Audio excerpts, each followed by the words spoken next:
All right, ready for another deep dive? Always. Today it's all about love and relationships. Ooh, juicy. You guys sent us this really interesting YouTube video, Stefan Speaks. You know him? Of course, the relationship guru. Yeah, he was on the Jay Shetty podcast. Love that podcast. Me too.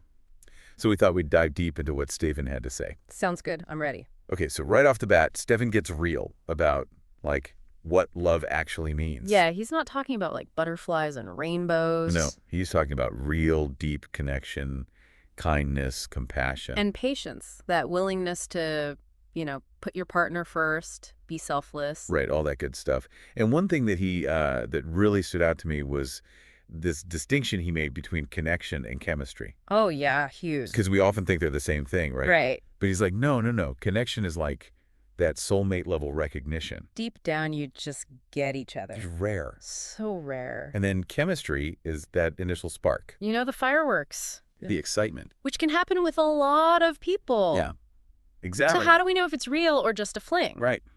That's the question. He says, ask yourself, beyond the attraction, do your values align? Oh, that's good.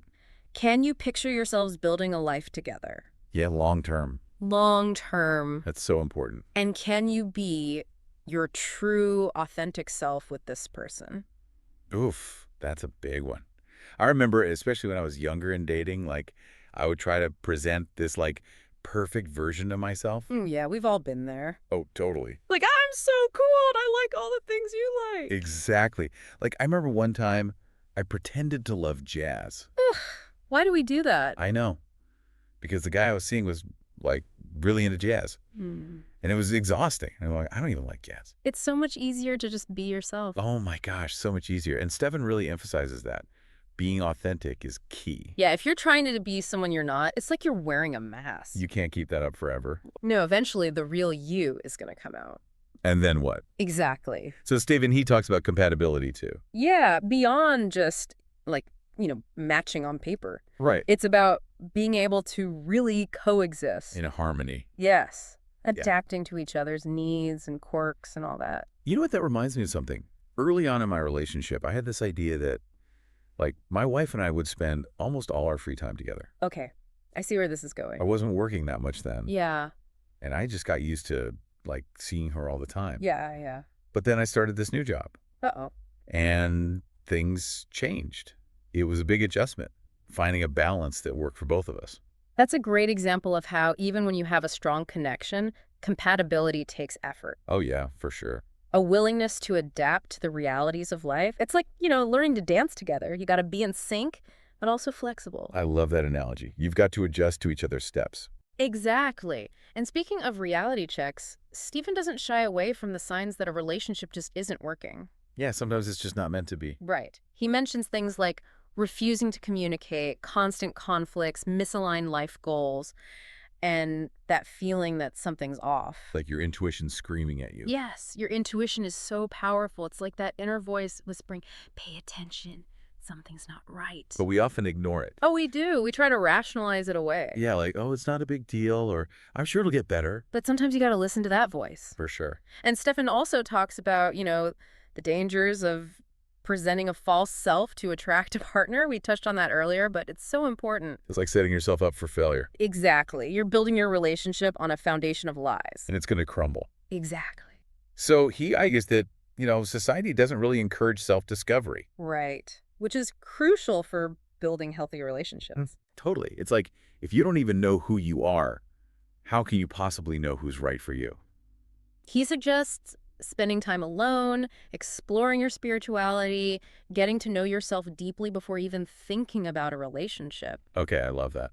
Yeah, it's like, you can't love someone else until you love yourself. That's so true. Yeah. And he really emphasizes the importance of healing from past trauma, too. Oh, absolutely. Like, if you've got all this unresolved baggage, it's going to affect your relationships. It's going to come out somehow. It always does. And he described this thing called the unhealthy love cycle, which, oh my gosh, I've totally been there. Oh, tell me about it. It's like, okay, you get your heart broken, right? So Yeah. you decide, okay, I'm going to play it safe. Right. I'm going to date someone who'll never hurt me that badly again. I know exactly where you're going with this. But the problem is there's no passion. There's no excitement. You're constantly settling for less than you deserve. Ugh. It's like being stuck in a lukewarm bath. Yes. when what you really crave is like a hot spring. You're comfortable, but not truly satisfied. Exactly. Ugh, we've all been there. It's a tough cycle to break. It's like we're drawn to what we know, even if it's bad for us. Yeah, totally. Those unhealthy patterns, they can be so hard to break. So true. And speaking of patterns, Stefan goes into this whole thing about balancing masculine and feminine energy in relationships. Okay, I'm intrigued. Break that down for me. So it's not really about gender roles, more about recognizing those different energies that we all possess, you I know? think so, yeah. Explain it. Like, think of masculine energy as that doing, energy assertive, decisive, action-oriented. Okay, man. And then feminine energy, it's more about being, Mhm. nurturing, receptive, intuitive. Okay.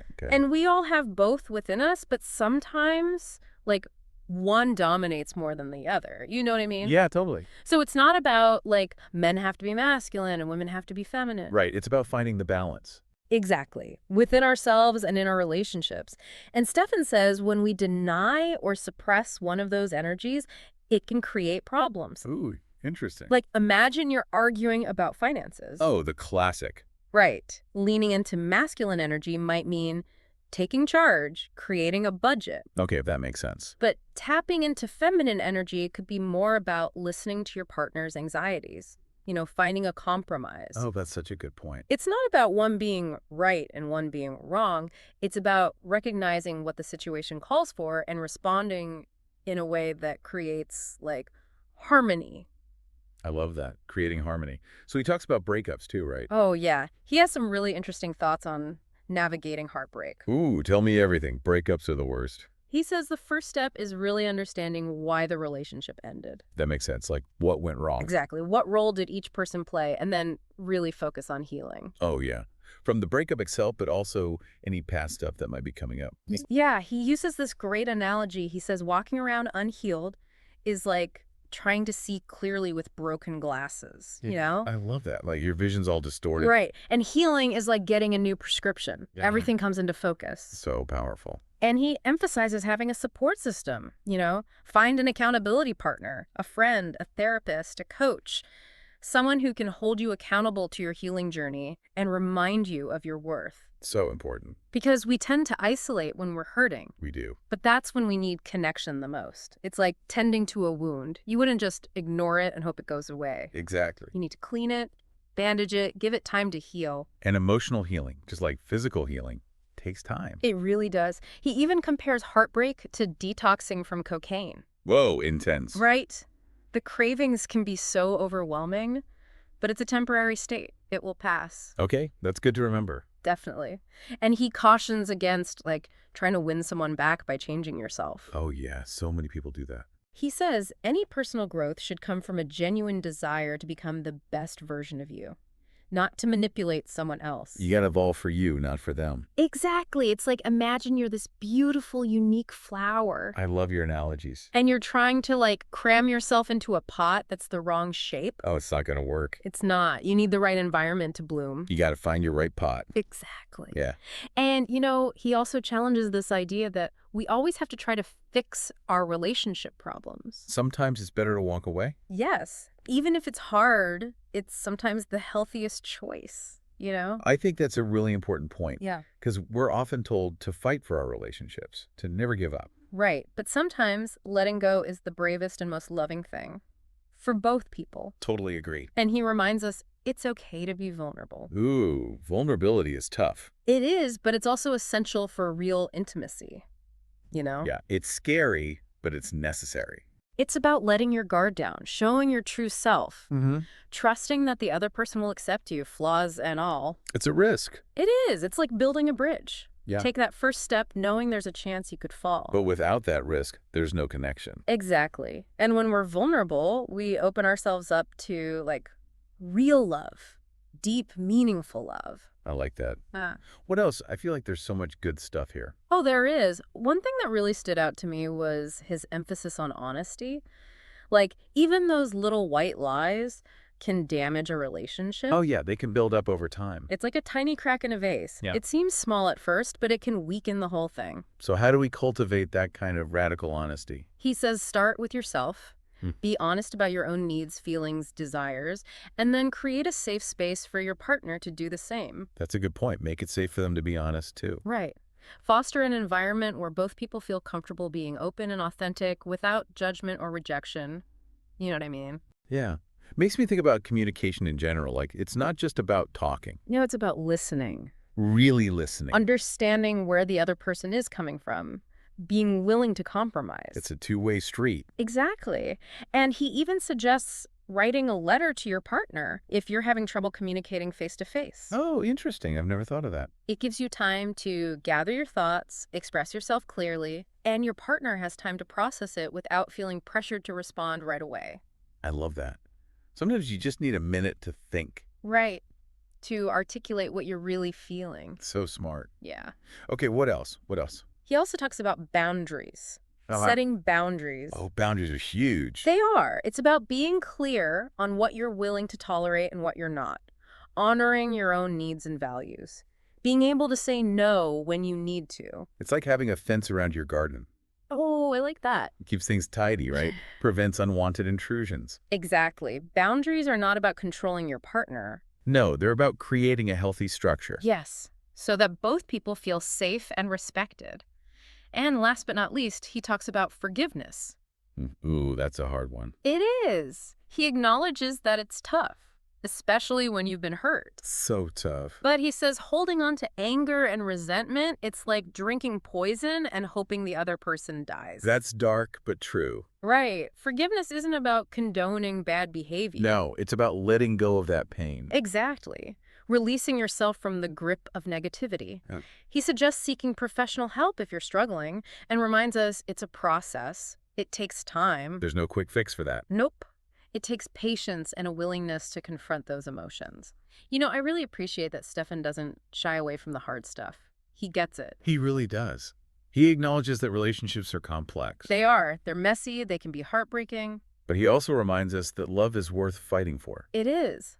And with the right tools and mindset, we can create relationships that are fulfilling. I love that. He's like this wise, compassionate guide leading us through the, labyrinth of love. That's a great way to put it. So, ready to take a break and then come back with some takeaways for our listeners? Yeah, let's do it. Let's distill all this wisdom into something practical, something they can actually use. Sounds good to me. All right, we're back, ready to wrap things up with Stefan Speaks. Yeah, so much good stuff. Right. So much. My head's spinning. Yeah. If we had to, pick a few key takeaways, what would you say? I think Stefan's main point is love isn't passive. It's not just something that happens to you. Right, it just falls out of the sky. Exactly. It's a choice we make every single day. We have to work at it. Exactly. Like anything worthwhile in life. Takes effort, self-awareness, willingness to grow. Totally. It's easy to get caught up in that, honeymoon phase, but a real lasting relationship Takes work. takes work. You got to be intentional. And he talked a lot about healing, right? Oh, yeah. All that baggage from the past, those unresolved wounds. The stuff we bring to the table, yeah. He says it can really mess things up, even if the connection is strong. It's like trying to drive a car with a flat tire, Oh, I like that. You can try, but eventually You're going to have to stop, you got to fix it. address the problem. Mm-hmm. And sometimes, he says, the most loving thing, even if it hurts, is to just walk away. Yeah, sometimes it's better to just let go, even if it's tough. We get so caught up in that idea of fighting for love. Right. But sometimes letting go is the strongest, most compassionate thing you can do. For both people. Yeah. And remember that story he told? That woman who broke up with her partner because things were actually good? Oh, yeah. She was scared of how good it was getting. Talk about self-sabotage. It's crazy, right? We get so used to dysfunction. You almost seek it out. Subconsciously, yeah. Like being addicted to spicy food. Even though you know it's going to upset your stomach. You still want that burn. It's familiar. Right. So back to connection versus chemistry, he made that distinction so clear. Yeah, connection is deeper. It's that rare soulmate level thing. Chemistry can be misleading, like fireworks. Exciting, but temporary. So how do we know if it's the real deal? Right. How do we avoid mistaking, a sparkler for a bonfire? Ask those tough questions, he says. Beyond the initial attraction, do your values line up? Life goals? Can you be yourself? Look deeper. It's like buying a house. You don't just look at how pretty it is from the outside. You gotta check the foundation. Plumbing, the wiring. Yeah. And trust your gut, right? Your intuition. Like an inner GPS. It's guiding us, even if we don't always listen. But we should listen. Okay, honesty.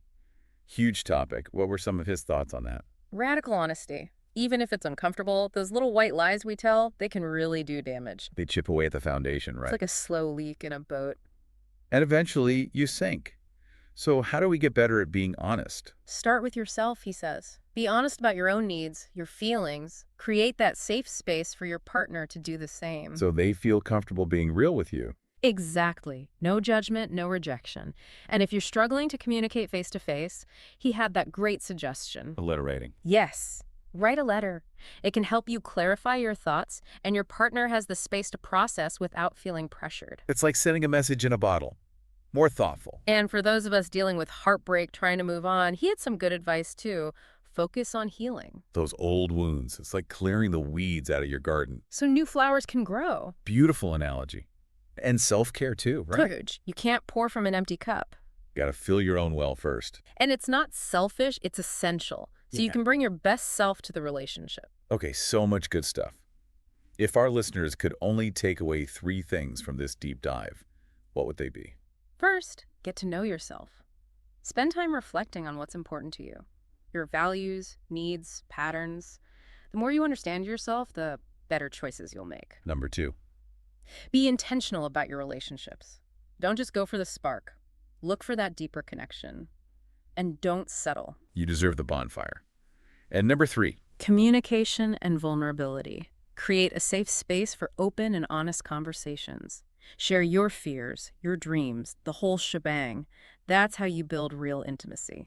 this was amazing. I feel like I learned so much. Me too. Stefan Speaks is the real deal. He is. Yeah. And remember, love is a journey. It's about learning, growing, and choosing each other every day. Even when it's tough. And never forget, you are worthy of love, just as you are. Preach. Keep your hearts open, your minds curious, and never stop believing in the power of love.